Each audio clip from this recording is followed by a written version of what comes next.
गणेश भगवान की महाकथा। 1। गणेश जी का जन्म।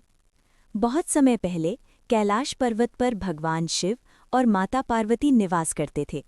एक दिन माता पार्वती स्नान करने जा रही थीं। उन्होंने अपने शरीर के उबटन यानी चंदन और हल्दी से एक बालक का निर्माण किया और उसमें प्राण फूंक दिए। वह बालक अत्यंत सुंदर, तेजस्वी और बलवान था। माता पार्वती ने उस बालक से कहा, तुम मेरे पुत्र हो और जब तक मैं स्नान कर रही हूँ किसी को भी अंदर आने की अनुमति मत देना। बालक ने आज्ञा मानी और द्वार पर पहरा देने लगा। इसी बीच भगवान शिव वहां आए और अंदर जाने लगे, लेकिन बालक ने उन्हें रोक दिया।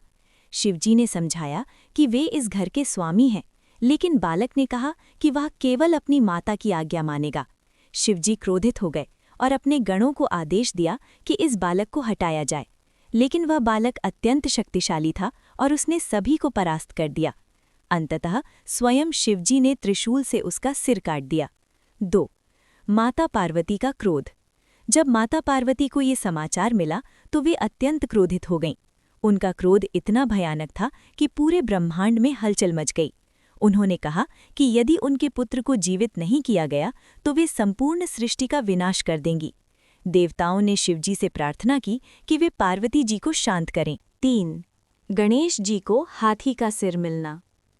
शिवजी ने अपने गणों को आदेश दिया कि वे उत्तर दिशा में जाकर जो भी पहला जीव मिले उसका सिर ले आएं। गणों को एक हाथी मिला और वे उसका सिर लेकर आए। शिवजी ने उस सिर को बालक के धड़ से जोड़ दिया और उसे पुनः जीवित कर दिया। माता पार्वती बहुत प्रसन्न हुईं। शिवजी ने घोषणा की, ये बालक अब से सभी देवताओं में प्रथम पूज्य होगा। किसी भी शुभ आर्य से पहले इसकी पूजा होगी। इस प्रकार गणेश जी को विघ्नहर्ता और प्रथम पूज्य का स्थान मिला। 4। गणेश जी और कार्तिकेय की प्रतियोगिता। एक बार देवताओं के बीच ये प्रश्न उठा कि गणेश जी और उनके भाई कार्तिकेय में से कौन श्रेष्ठ है। शिव और पार्वती ने एक प्रतियोगिता रखी। जो पूरे संसार की परिक्रमा करके पहले लौटेगा वही श्रेष्ठ होगा। कार्तिकेय अपने वाहन मोर पर बैठकर तुरंत निकल पड़े, लेकिन गणेश जी ने बुद्धि का उपयोग किया।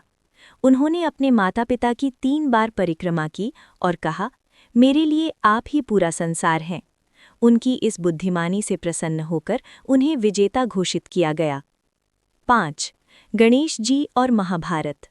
जब महर्षि वेदव्यास ने महाभारत की रचना करने का निश्चय किया तो उन्हें एक लेखक की आवश्यकता थी। उन्होंने गणेश जी से अनुरोध किया। गणेश जी ने कहा, मैं तभी लिखूंगा जब आप बिना रुके बोलेंगे। व्यास जी ने उत्तर दिया, और आप तभी लिखेंगे जब आप हर श्लोक का अर्थ समझ लेंगे। इस प्रकार महाभारत की रचना शुरू हुई। जब गणेश जी की कलम टूट गई तो उन्होंने अपना एक दांत तोड़कर उसे कलम की तरह इस्तेमाल किया, इसलिए उन्हें एक दंत भी कहा जाता है। 6। गणेश जी और चंद्रमा की कथा। एक बार गणेश जी ने बहुत अधिक मोदक खा लिए और उनका पेट बड़ा हो गया। जब वे अपने वाहन मूषक पर बैठे तो वह संतुलन खो बैठा और गणेश जी गिर पड़े। ये देखकर चंद्रमा हंसने लगा। गणेश जी ने क्रोधित होकर चंद्रमा को श्राप दिया, जो भी तुम्हें देखेगा उस पर कलंक लगेगा। बाद में चंद्रमा ने क्षमा मांगी तो गणेश जी ने श्राप को थोड़ा कम कर दिया। इसी कारण गणेश चतुर्थी के दिन चंद्रमा को देखना अशुभ माना जाता है। सांप। गणेश जी का स्वरूप और प्रतीक। गणेश जी का स्वरूप अत्यंत गूढ़ अर्थ रखता है। हाथी का सिर बुद्धि और ज्ञान का प्रतीक, बड़ा पेट सहनशीलता और धैर्य, छोटा मुंह कम बोलना, बड़े कान अधिक सुनना, एक दांत एकाग्रता। उनका वाहन मूषक है जो इच्छाओं का प्रतीक है। गणेश जी उसे नियंत्रित करते हैं। 8। गणेश जी की पूजा और महत्व। हिंदू धर्म में किसी भी शुभ कार्य से पहले गणेश जी की पूजा की जाती है। विवाह, गृह प्रवेश, व्यापार, यात्रा, हर जगह उनका आह्वान किया जाता है। गणेश चतुर्थी उनका सबसे प्रमुख त्योहार है जो पूरे भारत में, विशेष रूप से महाराष्ट्र में, बड़े धूमधाम से मनाया जाता है। 9। जीवन में गणेश जी की शिक्षा। गणेश जी की कथा हमें कई महत्वपूर्ण बातें सिखाती है। बुद्धि बल से बड़ी होती है, माता पिता का सम्मान सर्वोच्च है, क्रोध से विनाश होता है, धैर्य और विनम्रता सफलता की कुंजी है। निष्कर्ष। भगवान गणेश केवल एक देवता नहीं बल्कि ज्ञान, बुद्धि, सफलता और शुभता की प्रतीक हैं। उनकी कथाएं हमें जीवन जीने की सही दिशा दिखाती हैं।